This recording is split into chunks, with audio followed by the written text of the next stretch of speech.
From spray painting private jets to occupying private airports, people are taking action for climate and social justice. Why? Because while climate breakdown intensifies and we struggle through a cost of living crisis, a small group of super rich people cost the rest of us and burn up the planet with their luxury emissions. Private jets are up to 30 times more polluting than scheduled flights, which are many times more polluting than the train. And yet, billionaire private jet owners barely pay any taxes. Private jets are the pinnacle of climate and social injustice. But so is aviation as a whole. In its lifetime, aviation has contributed more to global heating than the continent of Africa. And yet, the industry continues to incentivize flying through frequent flyer programs. These schemes reward luxury emissions and have fueled aviation's devastating growth. But the solutions are simple.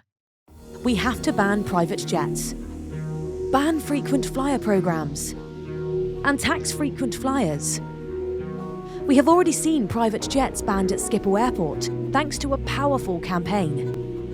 To make this happen, we need more people taking action. So join the growing movement of people coming together and taking action for climate and social justice.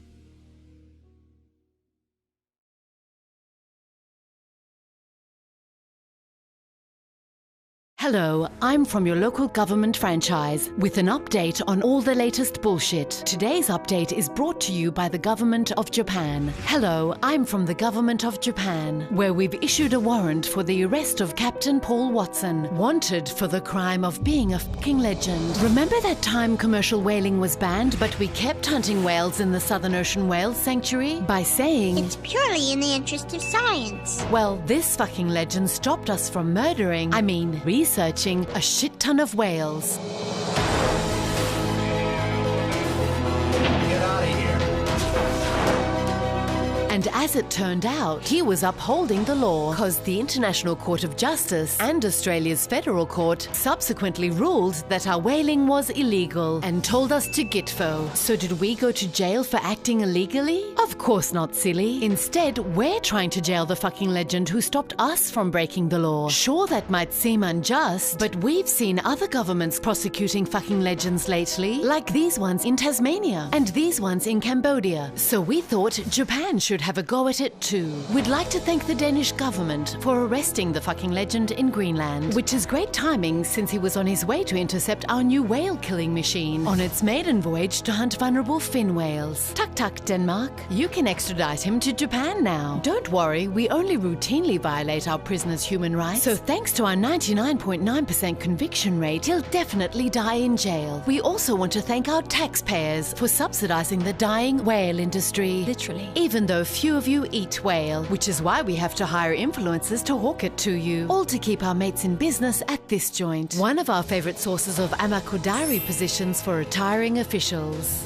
Sure, whales are the foundation of an actual industry, whale watching, which generates vast income for communities worldwide. And sure, their feces help feed the phytoplankton that sustains all marine life and produces half the planet's oxygen supply. And sure, they're our allies by capturing carbon and storing it for centuries when they die naturally and fall to the sea floor. Unlike our carbon capture and storage projects, which capture fuck all. But why invest in all that when we can kill whales and stick them in a fucking vending machine? And shut the fuck up, Europe. Norway kills more whales than us. What about Iceland's whale fuckery? Or the Faroe Islands and their colourful whale murder festival? Whatever you do, just don't all come together to defend this fucking legend. Or put pressure on us here at the Danish government to release him by protesting outside our embassies. Or put pressure on us here at the Australian government to defend the guy who once helped us uphold the law in Antarctica. But most importantly, don't go straight to this website which shows how to take these actions right now to free Paul Watson, as that would send out a clear message to all governments to keep our hands off all the planet's warriors, defenders of the wild, and fucking legends out there. This has been a message from your local government franchise. Goodbye. Authorized by the Department for not understanding that if the ocean dies, we all die.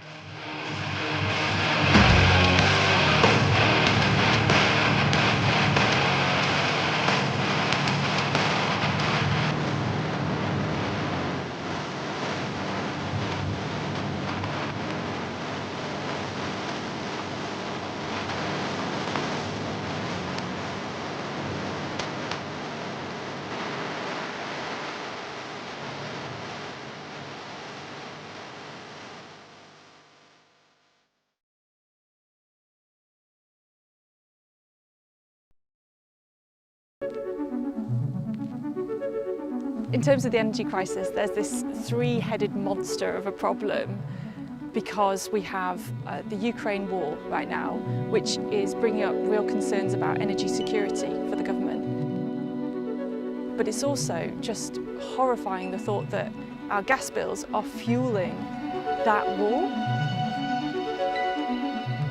The second problem is fuel poverty, which is gripping nearly 6 million people now. And those who are using the least energy are being most impacted by fuel poverty. We have not done enough to insulate homes, and that's leaving people exposed to higher energy bills, which is also caused from volatile fossil fuel prices. We need to get off fossil fuels. Now is a great time to support community-owned clean energy because, well, A, we are in an energy crisis, but we're also in a climate crisis, and I think it's never become more important than right now.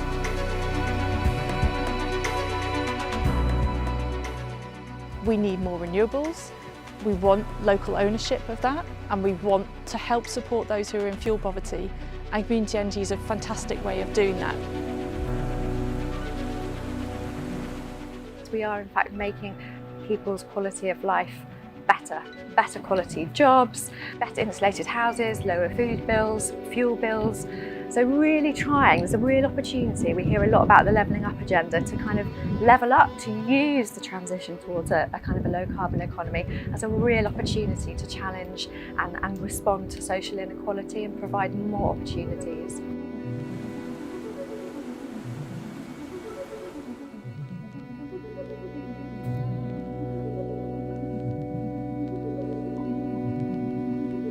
We absolutely need to move away from dinosaur technologies to nimble, smart ones, and that's where we're heading, and that's what we want to see.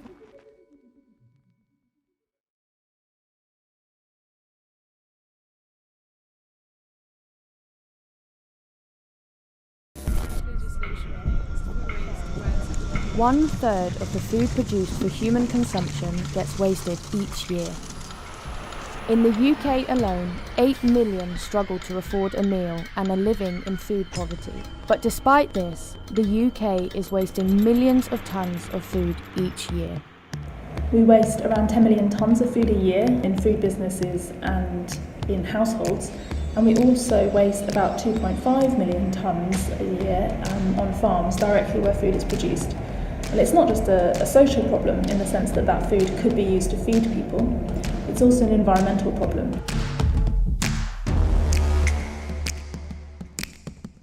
But in France, they have rethought their approach to waste in the food industry. In 2016, France became the first country in the world to prohibit supermarkets from throwing away unused food through national legislation. An important part of the French legislation against food waste was to make it mandatory for supermarkets above a certain size to sign an agreement with a non-profit or charity or food bank to donate their excess edible food. Another part of the food waste legislation requires schools to teach students about food sustainability, agriculture, and cooking. The French legislation on food waste is a really important step in the right direction. The fact that this piece of legislation has passed has generated a lot of publicity and a lot of focus on food waste as an issue, which might not otherwise have arisen.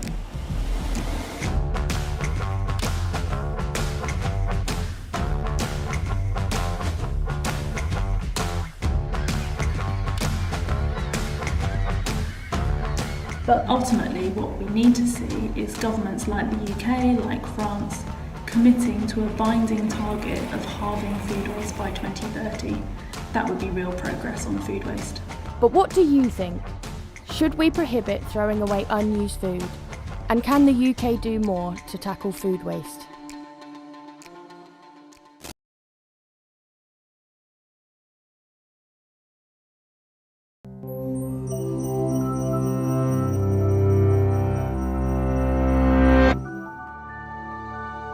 The Earth intercepts a lot of solar power, 173,000 terawatts. That's 10,000 times more power than the planet's population uses. So is it possible that one day the world could be completely reliant on solar energy? To answer that question, we first need to examine how solar panels convert solar energy to electrical energy. Solar panels are made up of smaller units called solar cells. The most common solar cells are made from silicon, a semiconductor that is the second most abundant element on Earth. In a solar cell, crystalline silicon is sandwiched between conductive layers. Each silicon atom is connected to its neighbors by 4 strong bonds, which keep the electrons in place so no current can flow. Here's the key.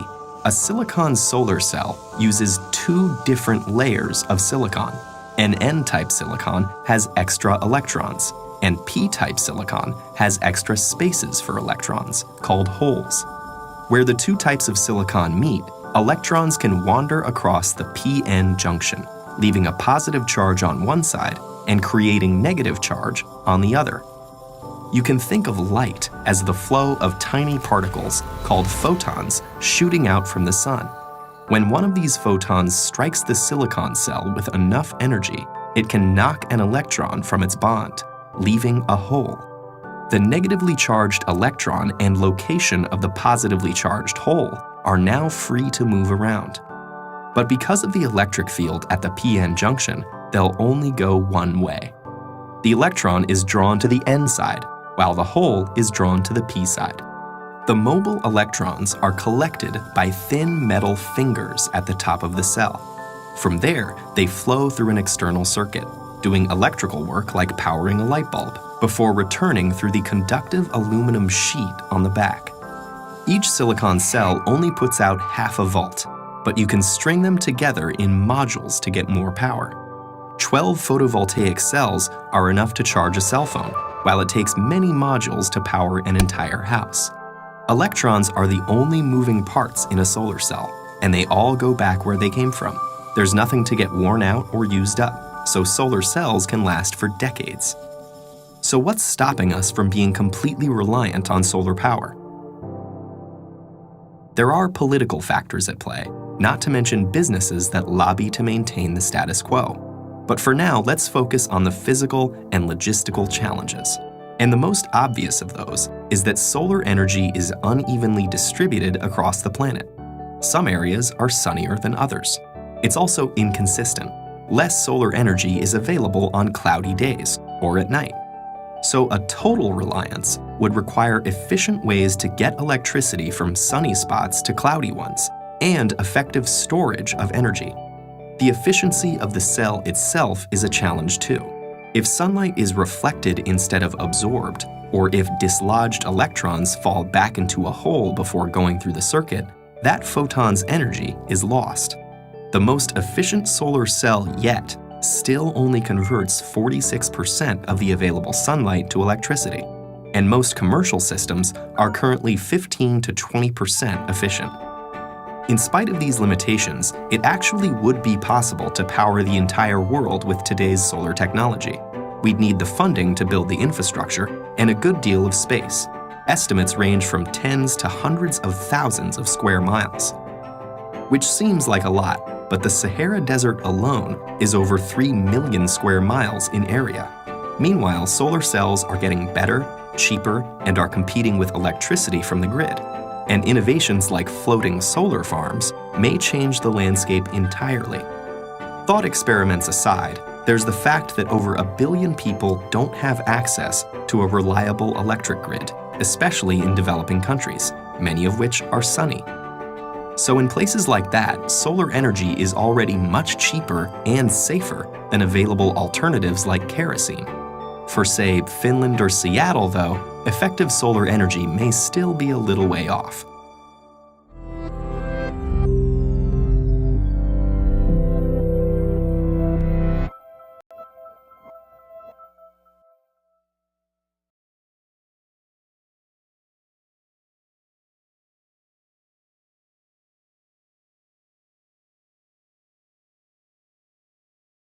Are recycled plastic bricks a solution to the global pollution problems?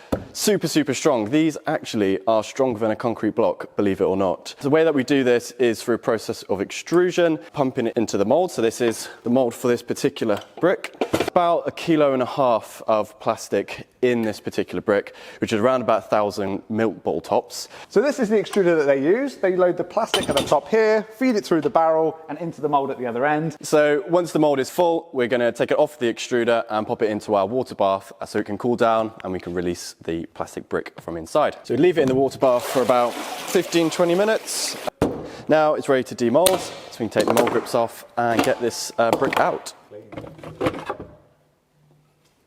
Nice. So it's a bit soggy, but other than that, it feels like it's a really strong brick. Yeah, it's a great process. The quickest we've got it down to is about 6 minutes, which isn't too bad. Nice, yep. I think the essential parts of the process are fairly scalable.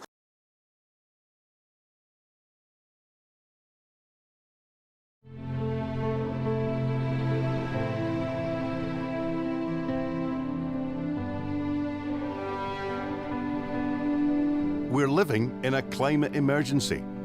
We need to act now to cut our carbon emissions to reduce warming and the negative effects on our climate, and to protect our world for future generations. The Scottish Government is committed to ending Scotland's contribution to climate change by 2045 in a just and fair way. This is why the Scottish Government is committed to a green recovery after the pandemic. A green recovery is the Scottish Government's commitment to transition to net zero emissions in a way that delivers a thriving, sustainable economy that works for all of us, delivering a better world, a more equal world, a world of greater opportunities and a natural environment that is vibrant and diverse.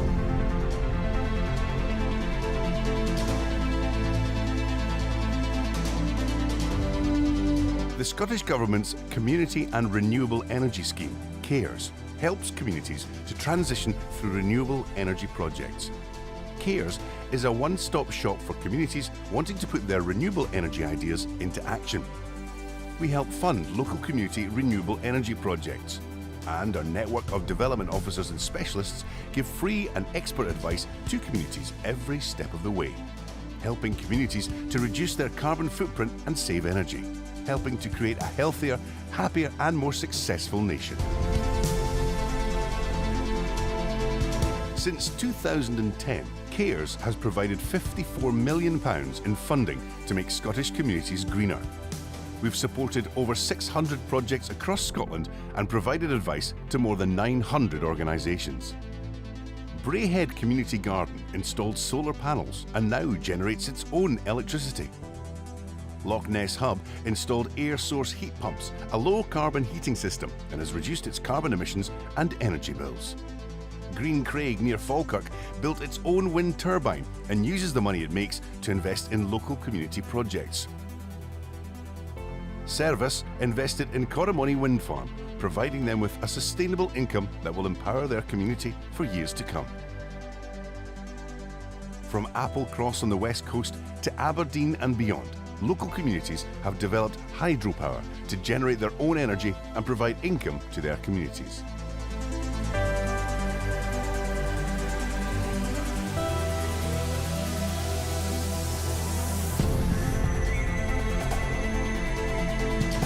CARES can help more Scottish communities to embrace renewable and greener methods of generating energy and heat, help more communities to reduce their carbon footprint and emissions, help more communities to understand that being greener saves money and protects precious resources for the future, helping Scotland to achieve its net zero targets.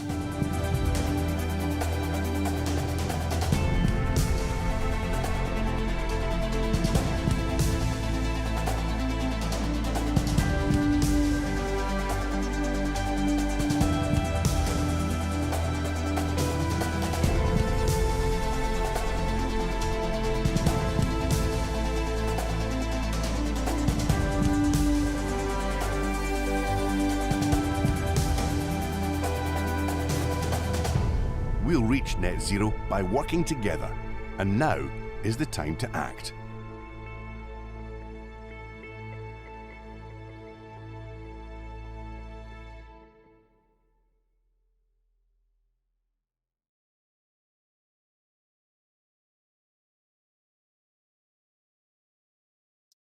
Robert Hovers and Chris Clock already had impressive portfolios before meeting his colleagues at the Lightyear Solar Car Project. Robert had previously worked for A1GP Netherlands and the FIA Formula E. In contrast, Chris had developed interior concepts for Renault and was an early contributor to the PAL V flying car. While the Lightyear solar car kept the pair interested, the hefty price tag of the products that they were designing made them seek another route. The two would go on to co-found Squad Mobility, a Dutch startup focused on affordable, sustainable, and secure mobility solutions. Their flagship vehicle is the Solar City Car, a compact solar-powered electric smart car built for urban mobility. At just 6.6 feet long, by 3.9 feet wide, by 5.2 feet tall, you could be forgiven for mistaking the Solar City Car for a golf cart, especially if the optional doors aren't affixed to the side. But there's a whole lot more under the hood than meets the eye. Squad Mobility started with a low center of gravity, tubular aluminum roll cage, two 2-kilowatt in-wheel rear motors, and up to 4 hot-swappable 1.6 kilowatt-hour lithium-ion batteries. That's enough power for a maximum range of around 62 miles at top speeds of about 28 miles per hour. Comfort and stopping power come courtesy of disc brakes and 4-wheel independent suspension. At the same time, front and rear crash structures provide additional security. Integrated into the roof are solar panel strips that Squad claims will be able to add around 12 miles to your battery range, even while driving. That's based on light levels during a European summer. Better yet, drive it to work, park it in the sun, and have a full battery ready for the journey home.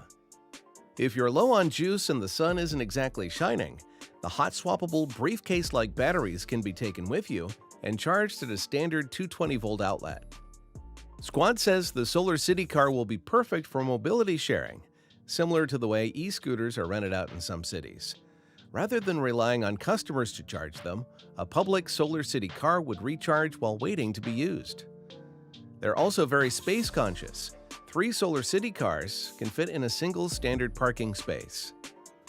With the design completed, the first production of Solar City Cars look to arrive in 2023, and pre-orders have already begun flying in. The single battery option is available for pre-order at a very affordable, approximately $6,525, while the 4-battery Signature Edition is $9,700. Could you see yourself in a compact smart car? Does where you live get enough sunlight to justify a ride like this? Let us know in the comments below.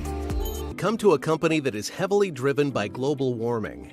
They think that we must rethink how we eat, live, drive. Arcimoto believes in a transition to smaller EVs like the FUV. The FUV, or Fun Utility Vehicle, is a beautiful machine designed with a purpose. The base version is meant for consumers as a clean, affordable alternative to your current mode of transportation. The FUV does well at its purpose, too. It has a top speed of 75 miles per hour and a max city range of 102 miles. It has the power to keep up with its contemporaries, but also has the lithe frame of a snake serpentining through streets and trails alike. The FUV pollutes the air less, as it has an electric motor. Still, it also pollutes the street space less, allowing for more control. That's especially useful when dealing with the other models based on the FUV design. The Deliverator is a courier variant of the FUV that still has those spec numbers but with a shift in the design, catering to those who work with their vehicles. Perhaps even more important than either of those two is the Rapid Responder, the emergency response variant of the FUV. This version is especially useful for those in medical, law, or firefighting. The Fire Department of Eugene Springfield even deploys rapid responders, and they have some great things to say about it.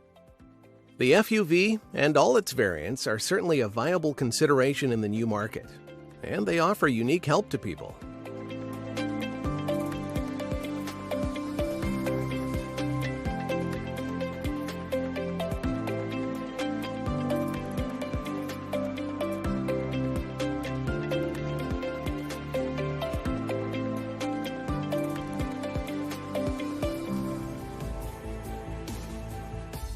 Described as the next evolution of personal mobility, this electric vehicle made in LA has the potential to completely redefine how we get around in the city.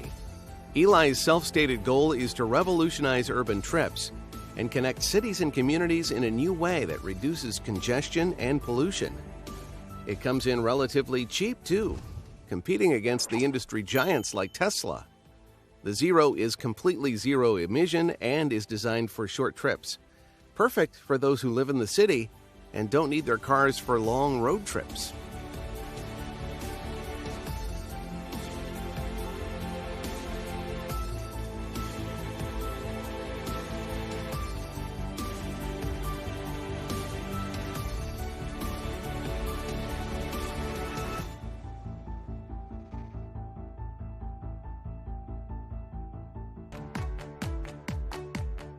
The last item on our list is probably the most bizarre and so probably the most futuristic innovation in personal transport you'll ever see.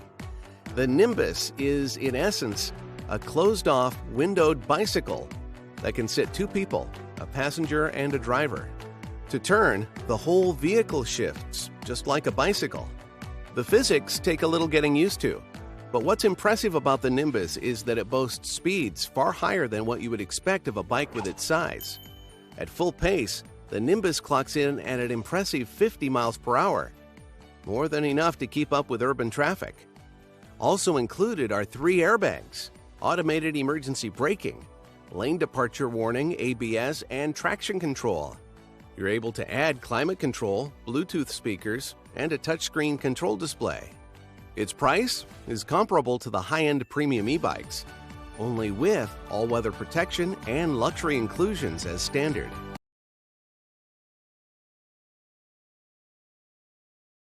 At unfairways.com, we don't just take you places. We take you there in a way that screams indulgence and, let's be honest, a little unfairness. Why settle for a first-class ticket when you can have an entire plane to yourself? And why choose just a 5-star hotel when your yacht has its own helipad? Sure, our jets burn as much carbon in a few hours as most of us do in a year, but that's part of the luxury, right? But while some of us live in excess, this is excess meant only for the elite. Others are paying the price and fighting back, and yet still, the luxury of a few is being allowed to fuel a crisis that affects us all. There's no getting away from it. Extreme inequality is fueling the climate crisis. It takes all of us to put it right. Fight climate inequality. Tax luxury transport now.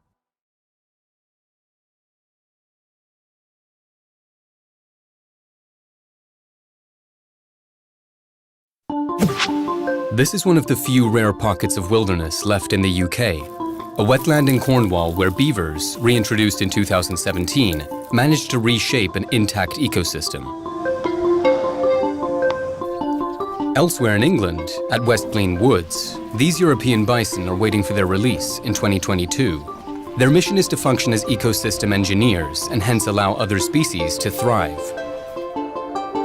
And recently, the support to reintroduce wolves to the Scottish Highlands rose in order to reverse decades of environmental damage. On an island so overpopulated by humans, is it possible that a huge rewilding movement could restore lost ecosystems?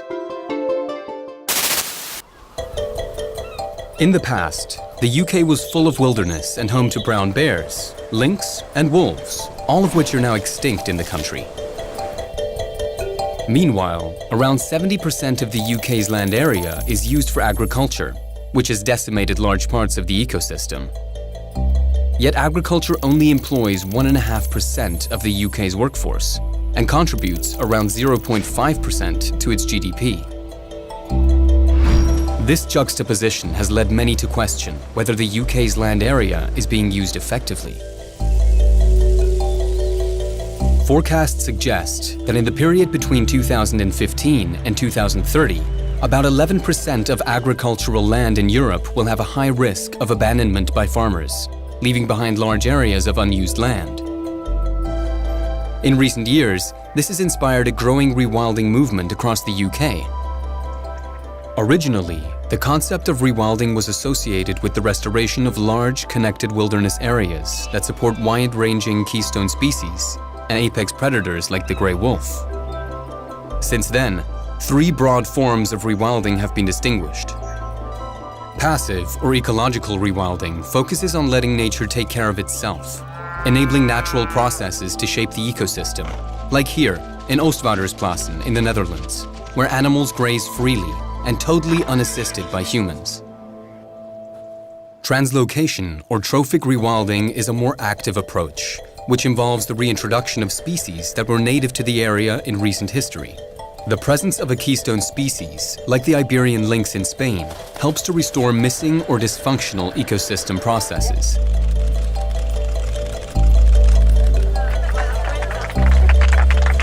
Pleistocene rewilding introduces descendants of megafauna species that disappeared after a mass extinction towards the end of the last ice age, 12,000 years ago. This happened unintentionally around Pablo Escobar's private zoo on his seized estate in Colombia.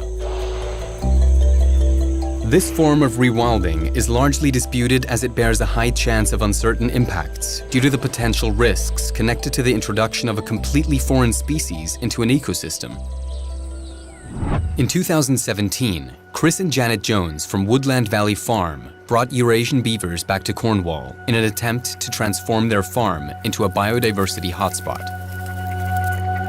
Having the beavers has been an absolute delight because they're constantly working, either building a dam or cutting down a tree or building a lodge. There's always something going on, and any day of the week it's a little bit different from the day before. Beavers have been dubbed the ultimate environmental engineers, capable of alleviating flooding and sparking new life into barren wilderness. Through their dams, the landscape has been restored dramatically for a fraction of the cost of other methods. Biodiversity has increased hugely in the wetlands. Elsewhere in the UK, another promising trophic rewilding project is underway in the West Blean Woods in East Kent, with the reintroduction of European bison. Large herbivores like bison graze in very unique ways. They kill selected trees by chewing their bark or rubbing up against them to remove molting fur. This generates deadwood and allows light to reach the woodland floor, providing a 3-dimensional habitat for other species. They also create large sand pits through their dust bathing, which clears densely packed vegetation to form wildlife corridors. These are all of the active rewilding projects across the UK, which serve as an inspiration for other landowners to consider a more nature-based approach. The concept first gained mainstream appeal following its success in North America's Yellowstone National Park. In 1995, Yellowstone National Park famously reintroduced grey wolves after an absence of over 70 years. The project proved that when you take away the large animals, you are left with a radically different ecosystem. By reintroducing the wolves, deer populations fell, but much more significantly, they changed their behavior on the land. This allowed vegetation to recover, which changed the geography of the rivers, creating optimum habitats for a variety of species to return entirely on their own. Beavers built dams that created habitats for otters and ducks. The wolves also killed some of the coyotes, which led to an increase in rabbits and mice, bringing back other predators. This phenomenon is known as a trophic cascade, the process by which the activity of an apex predator at the top of the food chain stimulates the growth of several other animal species and enriches biodiversity. As the rewilding movement in the UK continues to grow, many have called for the reintroduction of wolves to the Scottish Highlands. In 2003, Paul Lister bought a 23,000-acre estate in the Central Highlands and called it Allerdale Wilderness Reserve.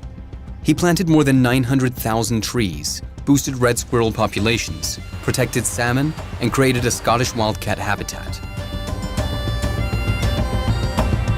However, he still faced a booming red deer population, which was threatening his replanting efforts by eating the young tree shoots before they could mature. To combat the problem, Lister is seeking permission to bring wolves over from Sweden to kickstart a trophic cascade on his reserve. Currently, he is still waiting for approval from the Scottish Highlands Trust. The main resistance comes from local farmers and landowners who are worried about their livestock, personal safety, and the proud legacy of Scotland's right to roam laws. These state that anyone can access any land, regardless of whether it's privately owned or not. The fear is that wolf reintroduction could prompt many to erect fences in an attempt to protect livestock or to contain the wolves. Despite Lister's requests currently being at a standstill, recent government changes to agriculture provide a source of hope. Various schemes are now in place to subsidize landowners to regenerate soil health, restore native woodlands, and find methods to sequester more carbon. With a plethora of success stories from around Europe, there is a real hope that this cultural shift in the UK can have a profound positive impact. So, let's return to the visualization of a wild UK. If we choose to, we can restore our depleted lands to diverse, thriving ecosystems once more. By exploring new areas of economic growth, we can enrich the lives of humans, plants, and animals for generations to come. Above all, what rewilding ultimately offers is hope. A hope that around the world people can reconnect with nature, driving more changemakers who are willing to love and defend it at all costs. Hey there. This video was made in collaboration with this wonderful rewilding projects across the UK. If you're interested in more or want to get involved, please have a look at the description below. And if you enjoy our content, do consider subscribing and turning notifications on. See you next Friday!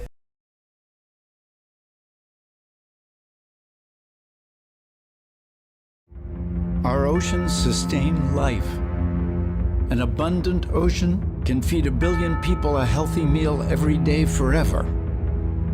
But now they are being killed by throwaway plastics. The equivalent of 1 garbage truck of plastic is dumped in the sea every minute. 17.6 billion pounds every year. Plastic is everywhere in our ocean, floating on the surface, mixing in the salt water, and sitting on the ocean bottom, miles and miles deep. And once in the ocean, it never goes away. Over hundreds of years, it breaks down into small pieces. But those pieces, even the tiny ones called microplastics, are still plastic. Sea turtles are choking on it. Scientists say that over 60% of whale and dolphin species are affected by it. Zooplankton, the base of the ocean food chain, eat it. And so do we. It's in the water we drink. It's in our food. Microplastics have been found in our salt, our honey, and our beer, and sometimes even in the air we breathe. Companies are choosing to make something that will be used just once, from a material that lasts forever. If you don't like what throwaway plastics are already doing to our world, brace yourself. We face a tsunami of throwaway plastic in our and the ocean's future. 4 times more plastic will be produced between now and the middle of the century than has been produced in all of history. 4 times more. What can we do? Recycling? Of all the plastic ever generated as of 2015, only 9% was recycled. Even when it is recycled, plastic degrades. Your plastic soda bottle maybe becomes a shampoo bottle, then a floor mat.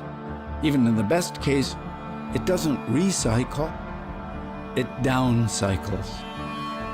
And then it becomes pollution that ruins our beaches and chokes sea animals forever. We should not be forced to pollute the ocean every time we eat, drink, or go shopping. We need to be given a choice. A plastic-free choice. This is not hard to imagine. Indeed, some responsible companies are already leading the way. There are throwaway plastic-free aisles in supermarkets. Beverage companies already offer plastic-free soda and salsa water. Restaurants offer plastic-free service. There are plastic-free rooms in hotels. An airline is now offering a plastic-free flight. And Oceania and our allies are winning plastic-free victories. Following campaigning by Oceania, Peru passed a law that keeps plastic out of national parks and beaches. Belize is getting rid of styrofoam. And the European Union has mandated reductions for throwaway plastic throughout its 28 member countries. But with your help, we can do more. Together, we can create a movement to reduce throwaway plastic. We can make sure we're all given real plastic-free choices. We can help our cities, towns, schools, and workplaces establish zones that are free of throwaway plastic. Let's stop plastic pollution from wrecking our beaches and our oceans, and have healthy oceans that delight and sustain us for generations to come.